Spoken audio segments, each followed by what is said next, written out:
Dear friends, Chag Tu Beshvat Sameach. Thank you to Rabbi Mazer and Mizrahi for putting together this program. We wanted to join you in person at the Bayit for our Beit Midrash program, but we'll send you a short video message instead.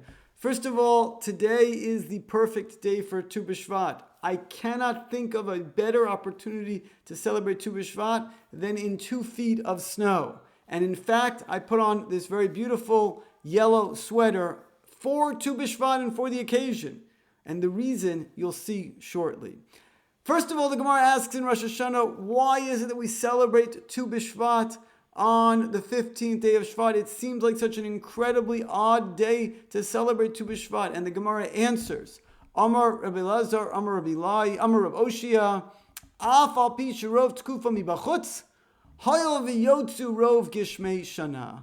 Meaning, even though much of the winter is still ahead of us, and the blossoming of the trees is still very far off in the distance, this is the best time to celebrate Tu B'Shvat and the best time to begin the new season. Why? Because the majority of the rain necessary and needed for the trees, for the roots, have already been prepared. They're already getting ready for the spring. We can't see it, but the roots are growing, and they're growing strong to continue to help the spring come and the beautiful changes in the greenery around us. Now, it's very interesting that Tu B'Shvat happens on the 15th of the month, the same day as Pesach and Sukkot. And the fact that Pesach and Sukkot fall on that same day is considered very important by Chazal. The Gemara has many drashot associated with this shared date. The 15th of the month is considered a very symbolic day because on the 15th we can see a full moon. The 15th is the brightest night of the month in which the moon is able to give off an incredible amount of light in an otherwise dark and scary environment. And we celebrate Pesach and Sukkot on the 15th because these are the days, the holidays in which the redemption occurred, in which HaKadosh Baruch Hu miraculously freed us from Mitzrayim and sustained us in the desert.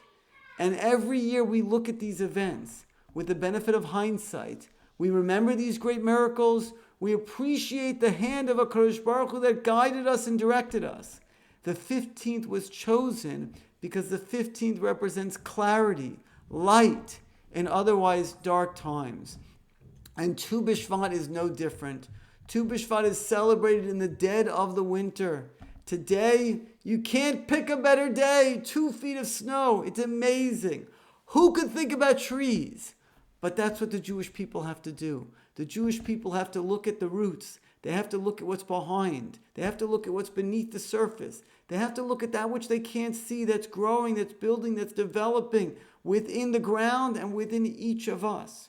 We have to find ways to grow religiously, even in dark times.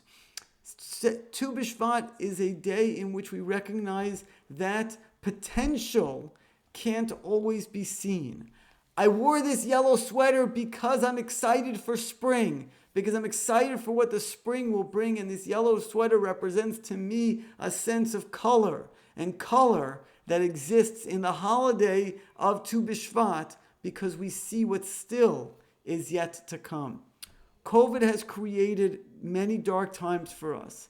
Spirituality and religious growth has been in incredible challenges.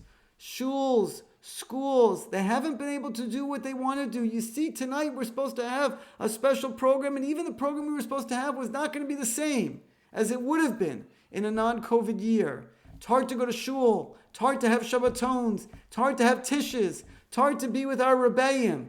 All of this has been an incredible challenge for us religiously and spiritually, and it's made our religious growth stagnant. It's created a complacency among so many. It's created a sense of lifelessness, a sadness. But Tu B'Shvat needs to represent promise. It needs to represent hope. We have strong roots, and those roots will serve us well. The spring is coming, and an end to COVID is coming as well. And we need to look towards that, and we need to keep moving towards that goal. And we need to keep that in mind even during these dark times and even during these challenging times. We have to be safe. Safety has to be of utmost concern, but we have to do our best to try to grow religiously, even in challenging times as well. As I mentioned, an incredible day for Tu B'Shvat. This should be the beginning of a wonderful winter ahead of us and a spring that comes so soon. And with Kodesh Baruch Hu's help, Mirza Hashem, an end to some of the challenges that COVID has brought us all. Thank you again to Rabbi Mezer. Thank you to Richard Sheener, to the entire Beit Midrash, the Mizrahi, and to our entire community. Tu B'Shvat Sameach.